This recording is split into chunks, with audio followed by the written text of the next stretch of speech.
ಹಿರಿಯರ ಹಳೆಯ ಅಂದ್ರೆ ಹಿರಿಯ ಬೇರು ಅಂದ್ರ ಎಷ್ಟೆಷ್ಟು ಆಳವಾಗಿ ಬೇರು ಹೊಡ್ಕೊಂಡಿರ್ತಾವಂದ್ರ ಒಂದು ದೊಡ್ಡ ಆಲದ ಮರ ಇಲ್ಲಿಂದ ಇಂಡಿ ಬಸ್ ಸ್ಟ್ಯಾಂಡ್ ವರೆಗೂ ಕೂಡ ಬೇರು ಇರ್ತದೆ ಕೆಳಗಡೆ ವಯಸ್ಸು. ಈಗ ನಮ್ಗೆ 72 ವರ್ಷದ ವಯಸ್ಸಿನ ಹಿರಿಯರನ್ನ ಇಲ್ಲಿ ಕರೆಸ್ತೀವಿ ಅಂದ್ರ ಅವರ ಅನುಭವಗಳನ್ನು ಕೇಳಲಿಕ್ಕೆ, ಅವರ ಮಾತುಗಳನ್ನು ಕೇಳಲಿಕ್ಕೆ, ಅವರ ಬರವಣಿಗೆ ಸತ್ವವನ್ನ ನಾವು ಅರ್ಥಕೊಳ್ಳಲಿಕ್ಕೆ, ಆ ಕಾರಣಕ್ಕಾಗಿ ಆ ಹಳೆಯ ಬೇರನ್ನ ತಂದಿವಿ. ಬರೇ ಬೇರು ತಂದ್ರೆ ಹಾಗೆ ಅದು ಬೆಳೆಬೇಕಲ್ಲ, ಮರ ಚಿಗುರು ಆಗ್ಬೇಕಲ್ಲ, ಹಾಗಾಗಿ ಒಂದು ಚಿಗುರು ತಿಳ್ಕೊಂಡು ಅತ್ಯದ್ಭುತವಾದ ಕವಿಯನ್ನೇ ಹುಡುಕಾಡ್ಕೊಂಡು ಬಂದ್ವಿ. ಹಾಗಾಗಿ ಒಬ್ಬ ಹಳೆಯರು ಅಥವಾ ಹಿರಿಯರು ಮತ್ತು ಯುವಕರು ಈ ಇಬ್ಬರ ಮಾರ್ಗದರ್ಶನ ನಮ್ಮ ವಿದ್ಯಾರ್ಥಿಗಳಿಗೆ ಆಗಲಿ ಅಂತ ತಿಳ್ಕೊಂಡೆ ಈ ಕಾರ್ಯಕ್ರಮಕ್ಕೆ ಟೈಟಲ್ ಕೊಟ್ವಿ. ಅದನ್ನ ನಮ್ಮ ಪ್ರಾಂಶುಪಾಲರು ಬಹಳ ಪ್ರೀತಿಯಿಂದ ಒಪ್ಕೊಂಡ್ರು. ಹಂಗಾಗಿ ಈ ಕಾರ್ಯಕ್ರಮ ಅಂತ ನಾವು ಸೇರಿದ್ವಿ. ಓಕೆ, ದುಡಿತಿದ್ದಾರೆ ತಮ್ಮ ಕವಿತೆಯ ಮೂಲಕ, ಕವನಗಳ ಮೂಲಕ, ಲೇಖನಿಯ ಮೂಲಕ ನಮ್ಮ ಯುವಕರಿಗೆಲ್ಲ ಸ್ಫೂರ್ತಿದಾಯಕರಾಗಿದ್ದಾರೆ. ಸಮಾಜ ಕಟ್ಟುವ ನಿಟ್ಟಿನಲ್ಲಿ ನೀವೇನಾದ್ರೂ ಆಗಿದೆ. ತಾನು ಭೂಮಿ ಒಳಗಿದ್ದೀನಿ, ಚಿತ್ರ ಕಾಣ್ತಿತ್ತಲ್ಲ, ಈ ಹಳೆ ಬೇರೆ ಭೂಮಿ ಒಳಗಿದೆ, ಆದ್ರೆ ಹೊಸ ಚಿಗುರಿಗೆ ಸ್ಫೂರ್ತಿಯಾಗಿದೆ. ಹಾಗಾಗಿ ಟೈಟಲ್ ಚೇಂಜ್ ಮಾಡೋದು ಬೇಡ ಸರ್, ಕರೆಕ್ಟ್ ಆಗಿದೆ. ಹಳೆ ಬೇರು ಹೊಸ ಚಿಗುರು, ಬೇರಿದ್ರೇನೆ ಚಿಗುರು ಬರುತ್ತೆ. ಹಾಗಾಗಿ ಈ ಕಾರ್ಯಕ್ರಮಗಳು ಭಾರಿ ಸುಂದರ ಕಾರ್ಯಕ್ರಮ ಹೇಳಿದ್ವಲ್ಲ. ಇಂಥ ಕಾರ್ಯಕ್ರಮಗಳಲ್ಲಿ ನಾವುಗಳು ಭಾಗಿಗಳಾಗಲೇಬೇಕು. ಇಂಥ ಕಾರ್ಯಕ್ರಮಗಳು ನಡೆದಾಗ ಮಾತ್ರ ಈ ಸರ್ ಹೇಳಿದ್ರು, ನಮ್ಮ ಪತ್ರಿಕಾ ಮಾಧ್ಯಮದ ಮಿತ್ರ ಹೇಳಿದ್ರು, ನಮ್ಮ ಇಂಡಿ ನಾಡಿಗೆ, ಇಂಡಿಯಾದಲ್ಲಿರ್ತಕ್ಕಂಥ ಇಂಡಿ ನಾಡಿಗೆ ಒಂದು ಎಲ್ಲೋ ಯಾವುದು ಕಾಲ ಕಾಚಿಲ್ಲ, ಅದೇ ಕಾಲಲ್ಲಿ ಅಲ್ಲ ಹೇಳಲ್ಲ. ಎದುರು ರಕ್ತ ಸಿಕ್ತ ನಾಡು ಭೀಮಾತಿಯ ನದಿಯ ಅಂತ ಇಂಡಿಯ ನಾಡಿನಲ್ಲಿ, ನಿಂಬೆಯ ಬೀಡಿನಲ್ಲಿ, ತಂಪಾದ ಗಾಳಿಯಲ್ಲಿ ಸ್ವರಚಿತ ಕವನಗಳನ್ನು ರೆಡಿ ಮಾಡೋಣ. ಈ ದೇಶಕ್ಕೆ ನಾವು ಸಾರೋಣ, ಈ ಇಂಡಿಯಾಕ್ಕೆ ಸಾರೋಣ, ಹೌದಲ್ಲ? ಆ ನಿಟ್ಟಿನಲ್ಲೇ ನಮ್ಮ ಕಾಲೇಜಿನಲ್ಲಿ ಡಾಕ್ಟರ್ ರಮೇಶ್ ಕತ್ತಿ ಅವರ ನೇತೃತ್ವದಲ್ಲಿ ಕನ್ನಡ ವಿಭಾಗ ಒಂದು ಈ ರೀತಿ ಒಂದು ನಾವು ಸರ್ ಲೇಖಕರ ಒಟ್ಟಿಗೆ ಒಂದು ಸಂವಾದ ನಮ್ಮ ವಿದ್ಯಾರ್ಥಿಗಳಲ್ಲಿ ಮಾಡ್ತಕ್ಕಂಥ.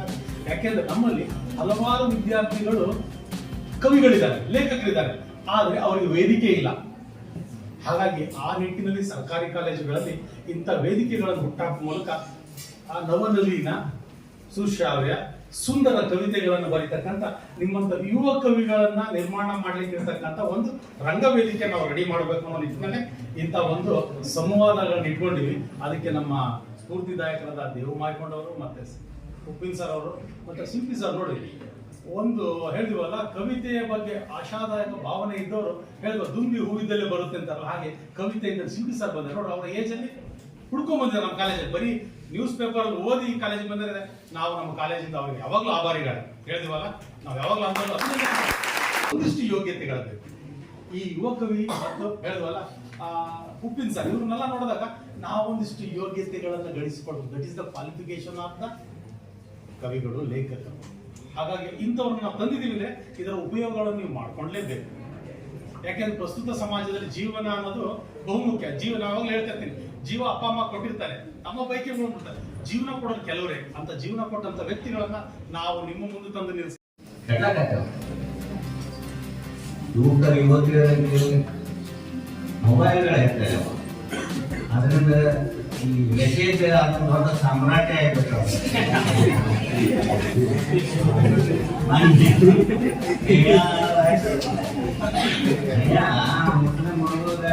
ಪ್ರೀತಿ ಮಾಡ್ಯಾರ ಅವ್ರು ಬ್ಯಾರೆ ಆಗ್ತಾರೆ.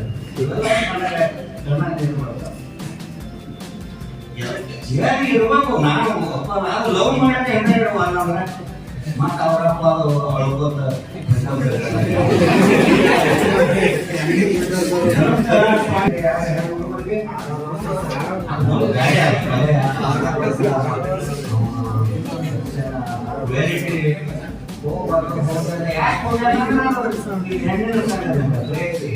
ಅಷ್ಟು ಧರ್ಮ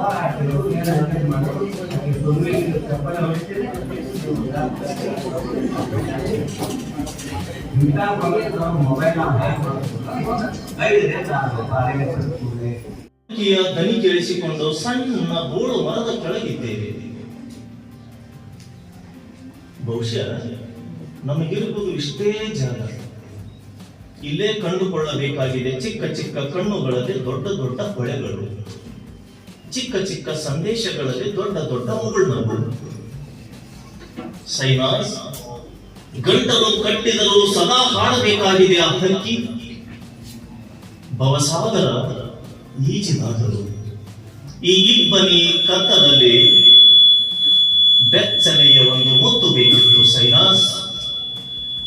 ಮುಂಗಾರು ಮಳೆ ಹನಿಯೊಂದು ಚೇಳಿಸುತ್ತಿದೆ, ಆದರೆ ಏನನ್ನೂ ಸಂಭ್ರಮಿಸಲು ಆಗುವುದಿಲ್ಲ.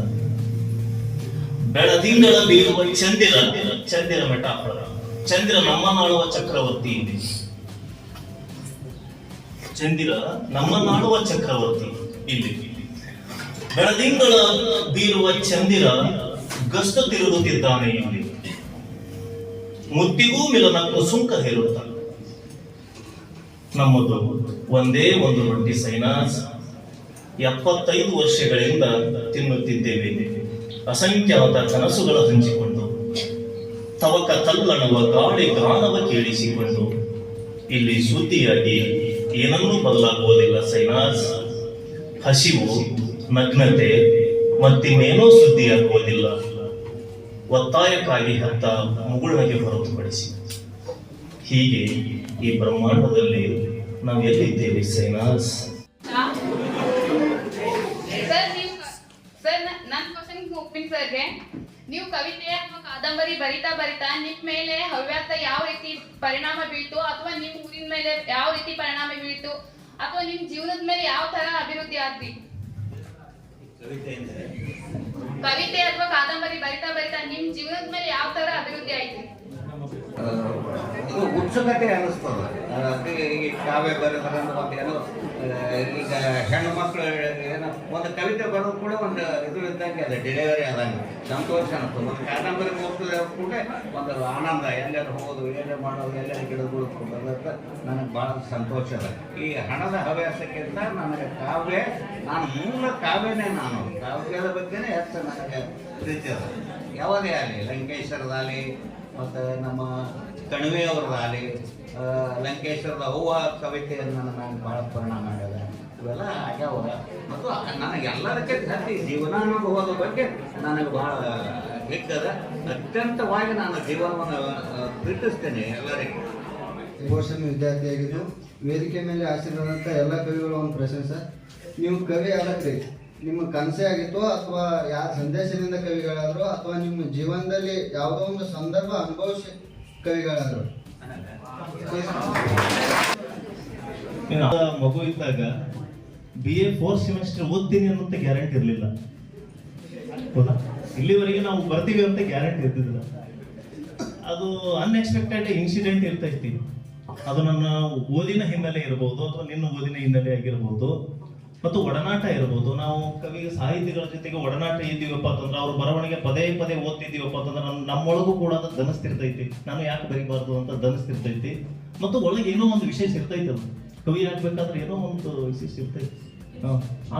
ಆತ್ಮ ಸಂಖ್ಯೆ ಅನ್ನೋದು ಇರ್ತೈತಲ್ಲ, ಅದು ಒಳಗೆ ಇರ್ತೈತೆ ಅದು. ಮತ್ತು ಓದು, ಪರಿಸರ ಮತ್ತು ಲೇಖಕರ ಒಡನಾಟ ಇವು ಬಹಳ ಪ್ರಭಾವ ಬೀರ್ತವೆ ಕವಿ ಆಗಕ್ಕೆ.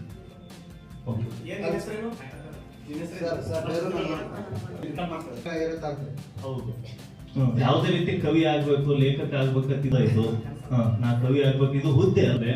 ಈಗಾಗಲೇ ಫಕೀರ ಅನ್ನುವಂತ ನೀ ಬಿಟ್ಟು ಹೋದ ದಾರಿಗಳ ಮೇಲೆ ಅಂತ ಹೇಳಿ ಕವಿತೆ ಓದ್ದೆ ನಾನು. ಅದು ಗಾಂಧಿ ಪ್ರಭಾವ ಅನ್ನುವಂಥದ್ದು ಇರ್ಬೋದು, ಅನುಭವನೂ ಇರ್ಬೋದು. ನೀನ್ ಆಕ್ಷನ್ ನೋಡಿದಾಗ ಗೊತ್ತಾಗತೈತಿ, ಆ ಅನುಭವನೂ ಇರ್ಬೋದು. ಅವನು ಕವಿತೆ ಬಂದ್ರೆ ತಪ್ಪೇನಲ್ಲ, ಅದು ಒಂದು ಪ್ರಕಾರ ಅಂತ ಅನ್ಕೋಬಹುದು.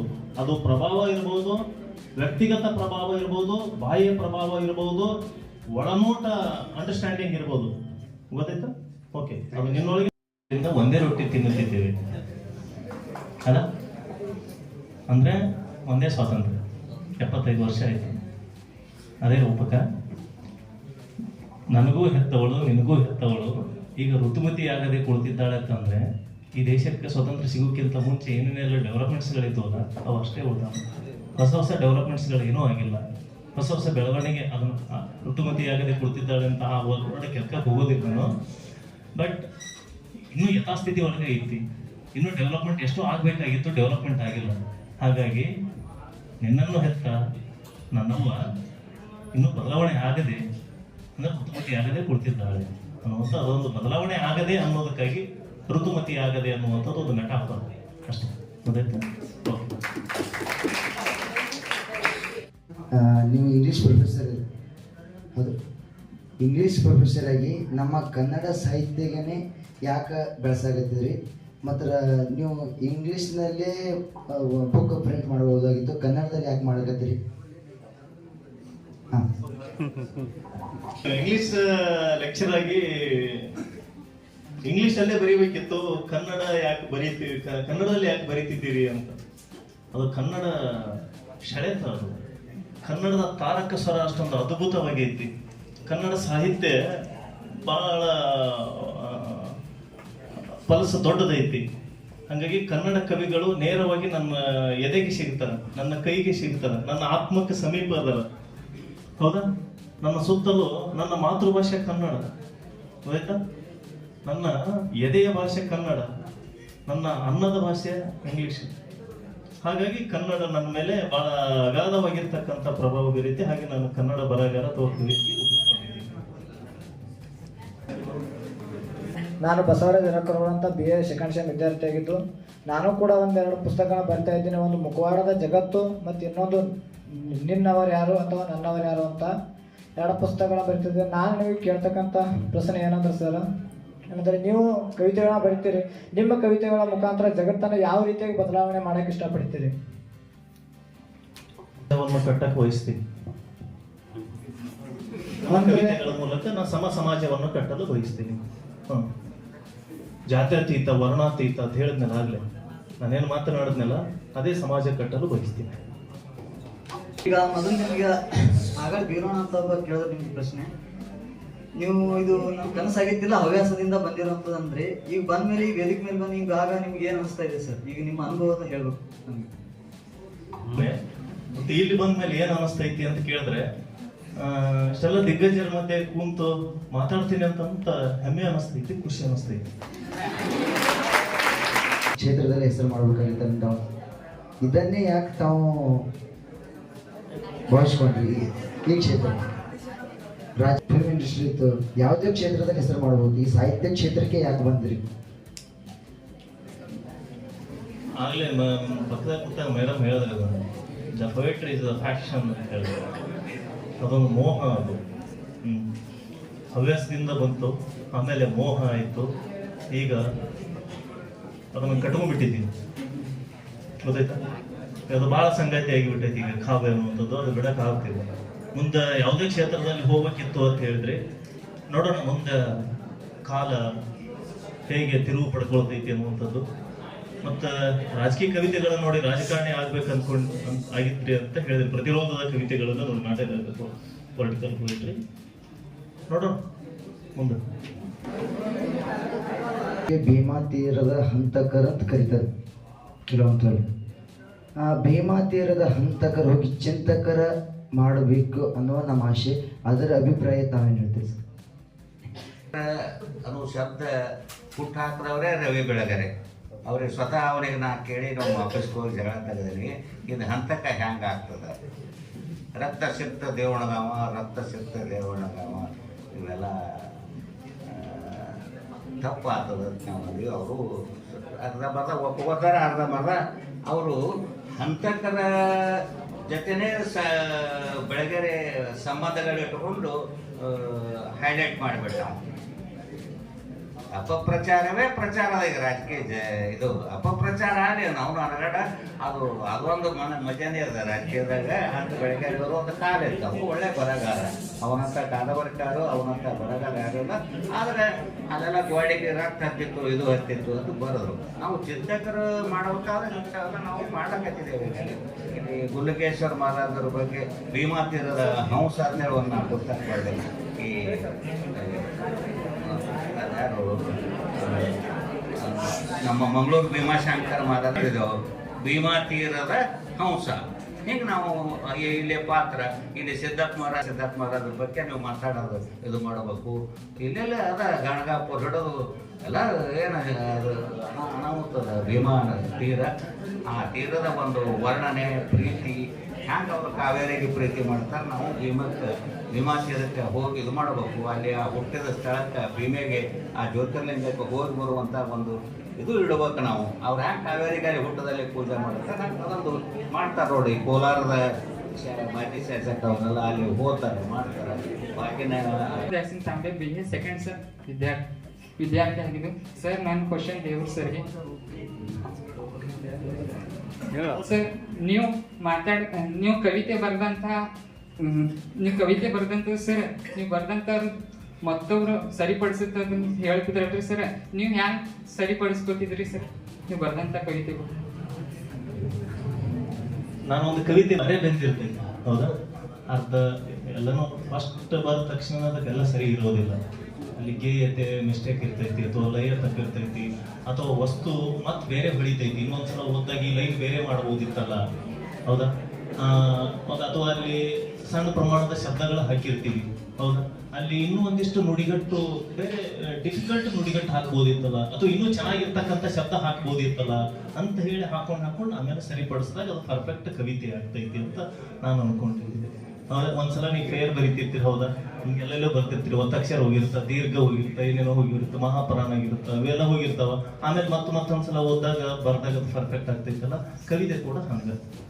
ಒಂದೇ ಮಾತಿನಲ್ಲಿ ಹೇಳ್ತೇನೆ, ಕವಿತೆ ಎಲ್ಲಿ ಹುಡುತ್ತದ ಅಂದ್ರೆ ಈ ನಾಭಿಯಿಂದ ಹುಡುತ್ತದ.